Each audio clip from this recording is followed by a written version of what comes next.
बिस्मिल्लाहिर्रहमानिर्रहीम। Biology series के lecture number 14 में आज हम डिस्कस करेंगे three organelles that are endoplasmic reticulum, Golgi bodies and mitochondria. तो आइए आज की वीडियो को स्टार्ट करते हैं। सबसे पहले हम डिस्कस करेंगे endoplasmic reticulum. Endoplasmic reticulum was first observed by three scientists that are named as Porter, Claude, and Fullman. But the name endoplasmic reticulum was coined by Porter in 1953. यानी endoplasmic reticulum को observe किया था porter, Claude and फुलमैन ने, लेकिन जो name endoplasmic reticulum है वो coin किया था पोर्टर ने।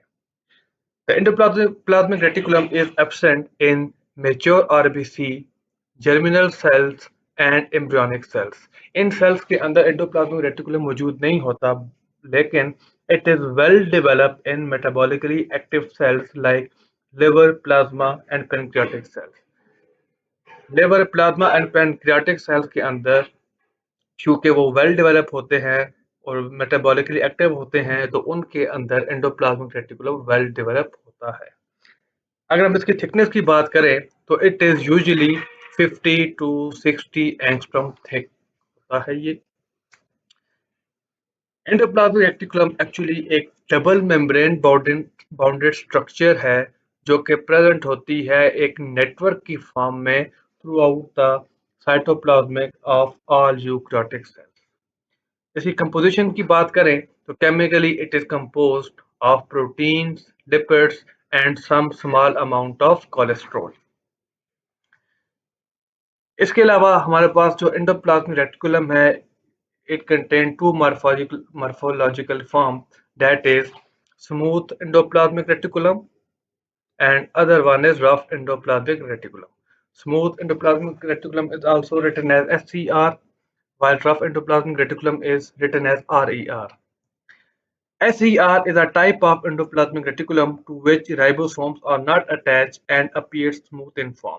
यानी ये राइबोसोम के साथ अटैच नहीं होते और इनकी जो अपीयरेंस होती है वो स्मूथ होती है, जबकि जो रफ एंडोप्लाज्मिक रेटिकुलम है वो अटैच होते हैं राइबोसोम के साथ और जो इनकी अपीयरेंस होती है वो ग्रेन्युलर होती है और वो रफ इन फॉर्म होते हैं।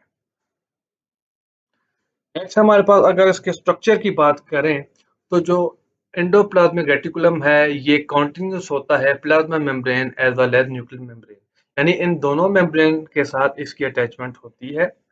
इसके अलावा it contain flattened sacs which are called cisternae as you see in diagrams.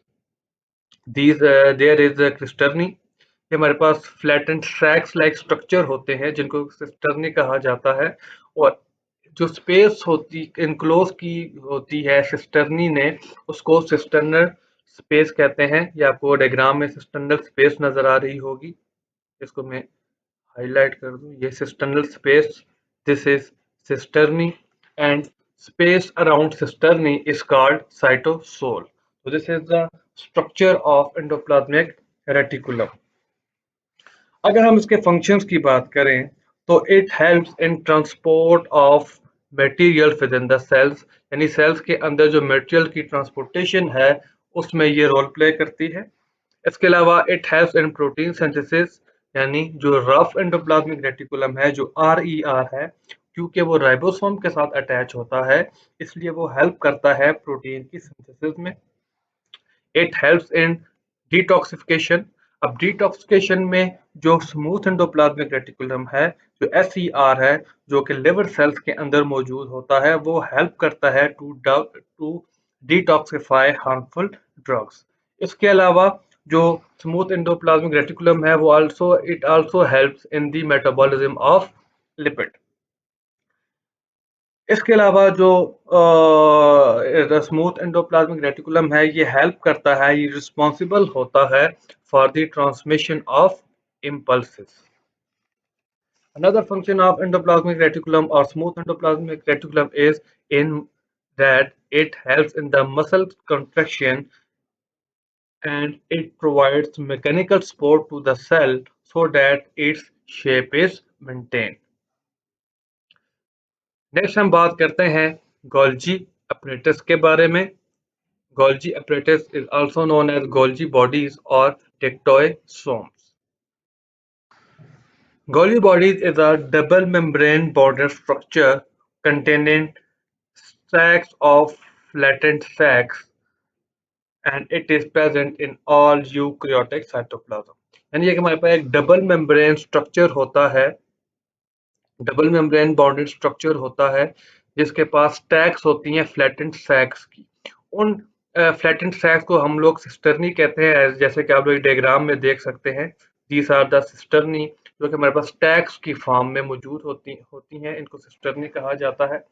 अगर हम इसकी डिस्कवरी की बात करें तो it is named after the discoverer Camillo Golgi. यानी जो कैमिलियो गोल्जी है इन 1898 he first time observed the Golgi apparatus in the nerve cell of owl and cat.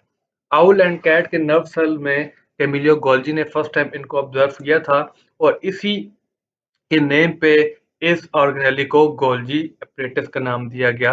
इसको हम लोग गोल्जी बॉडीज भी कहते हैं या हम इसको डेक्टोइसोम्स भी कहते हैं। नेक्स्ट अगर हम इसके स्ट्रक्चर की बात करें तो first of all it is present in all eukaryotes.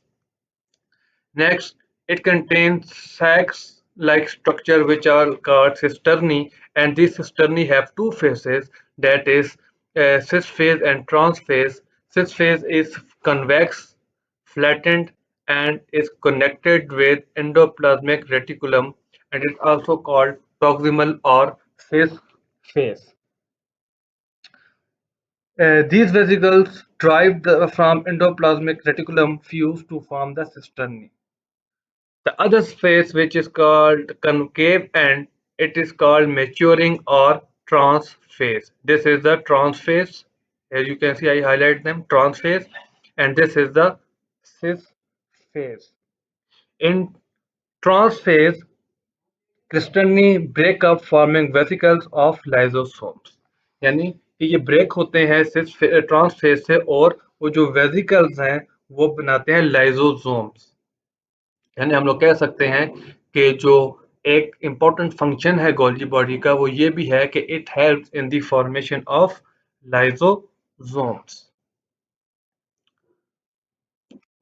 Next अगर हम बात करें इसकी फंक्शंस की तो जो गोल्जी बॉडीज हैं they are concern with the cell secretion, यानी ये हेल्प करते हैं सेल की सिक्रीशंस में।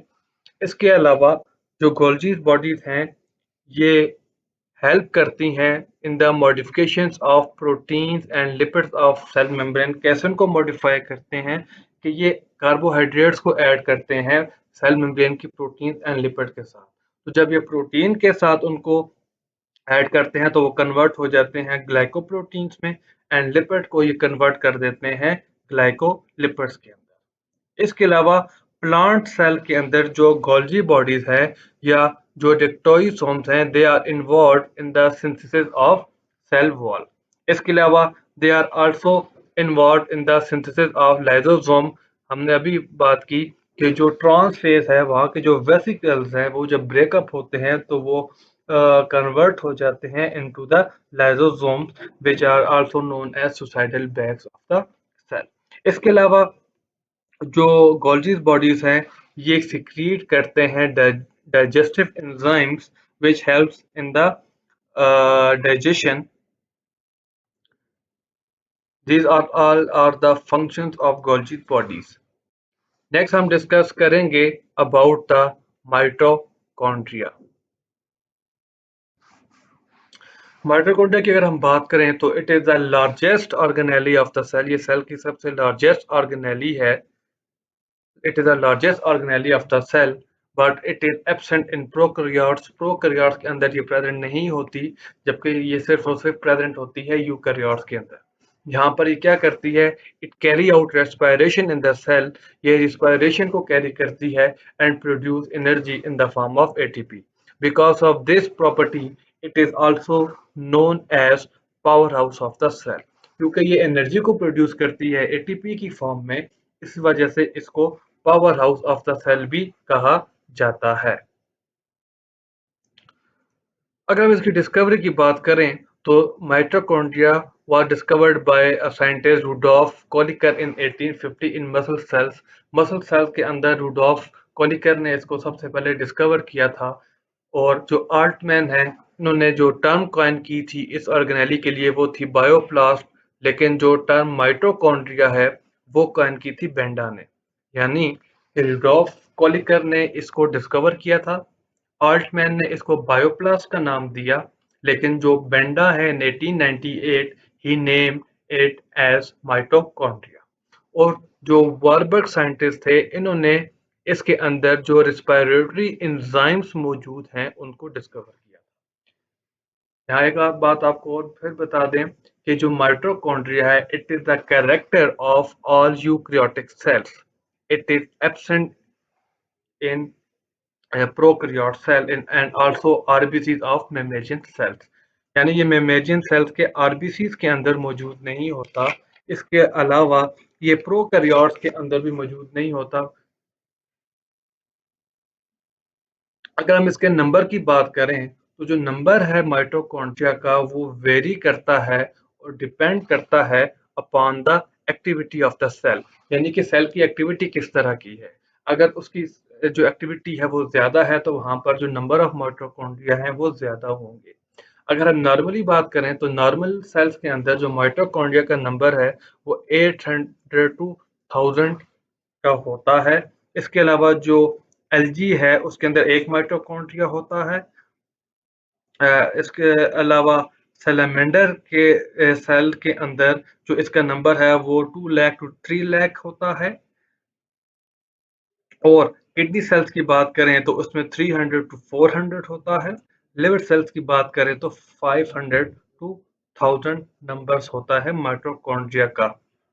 तो यहाँ हम देखते हैं कि जो नंबर ऑफ माइटोकॉन्ड्रिया है वो वेरी करता है। अगर हम इसकी शेप की बात करें तो इनकी जो शेप होती है वो स्फेरिकल और रॉड शेप या फिलामेंटस होती है।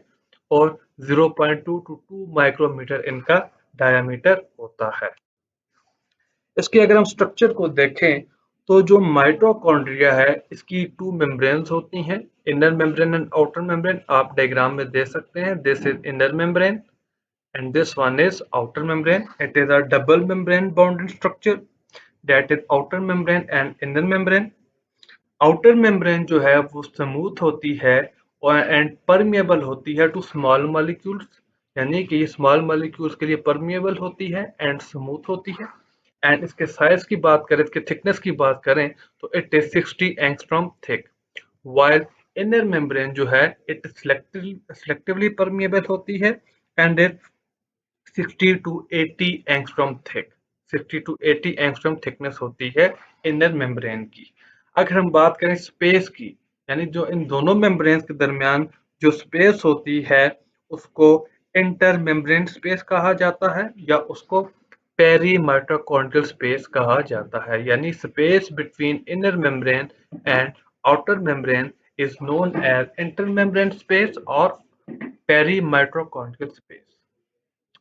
अब जो स्पेस इनक्लोज की होती है इनर मेम्ब्रेन में उसको मैट्रिक्स स्पेस कहा जाता है, जो कि एक सेमी फ्लूइड लाइक मटेरियल से फिल होता है जिसको मैट्रिक्स कहते हैं। और इस मैट्रिक्स के अंदर DNA, lipid, proteins, 70 S ribosomes, enzymes, ribosomal RNA and transfer RNA मौजूद होता है। यहाँ ये चीजें ध्यान में रखें क्योंकि यूकैरियोट्स के अंदर तो 80s राइबोसोम्स होता है, लेकिन जो माइटोकॉन्ड्रिया के अंदर जो राइबोसोम होता है, इसके अलावा एक और ऑर्गेनेली है क्लोरोफिल, उसके अंदर जो राइबोसोम होता है वो 70s राइबोसोम होता है।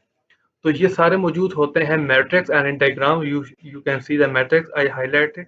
This is the matrix and it contains the DNA, lipid, proteins, 70s ribosome, enzymes, ribosomal RNA and transfer RNA। तो आपने देखा कि जो राइबोसोम होते हैं मौजूद होते हैं in the mitochondria, they are 70s ribosome. एक इनके अंदर 70s राइबोसोम्स होते हैं और एक हमारे पास मौजूद होते हैं क्लोरोप्लास्ट के अंदर 70s राइबोसोम्स मौजूद होते हैं। अच्छा, इनर मेम्ब्रेन जो है ये कुछ फोल्डिंग्स बना रही है, जैसा कि आप इस डायग्राम में देख रहे हैं, ये मैं हाईलाइट कर रहा हूँ। ये कुछ फोल्डिंग्स बना रही है। These foldings are known as cristae and these foldings increase the surface area of the next अगर हम बात करें the functions of mitochondria, तो जो mitochondria है they are involved in aerobic respiration with the help of oxygen। यानी कि ये इन्वॉल्व होते हैं एरोबिक रेस्पिरेशन में, जहाँ पर इनके अंदर ऑक्सीजन है वो रिएक्ट करती है फूड के साथ, और जो ऑर्गेनिक सब्सटेंस है, जो फूड है उसकी ऑक्सीडेशन होती है, और उससे फिर हमारे पास एनर्जी की फॉर्मेशन होती है in the form of ATP. इसके अलावा they are also involve in the synthesis of fatty acid, यानी ये फैटी एसिड की सिंथेसिस में भी इन्वॉल्व होते हैं। इसके अलावा they are also provide intermediated substance for important molecules, यानी कि ये इंटरमीडिएट सब्सटेंसेस प्रोवाइड करते हैं for the synthesis of some important molecules such as chlorophyll, cytochromes, pyrimidines and steroids वगैरह। इनकी फॉर्मेशन के लिए कुछ इंटरमीडिएट सब्सटेंसेस प्रोवाइड करते हैं। इसके अलावा they are also involve they are also involved in thermogenesis, in heat production, in tissues like liver। तो ये थर्मोजेनेसिस में भी इन्वॉल्व होते हैं। तो ये था आज की वीडियो में। उम्मीद है आपको आज की वीडियो पसंद आई होगी। अगर आप इससे रिलेटेड कोई सजेशंस देना चाहते हैं तो आप कमेंट बॉक्स में दे सकते हैं। तो मिलते हैं आपसे इंशाल्लाह नेक्स्ट वीडियो में। तब तक के लिए अल्लाह हाफिज। Subscribe this channel and hit the bell icon so you get the notifications of upcoming videos.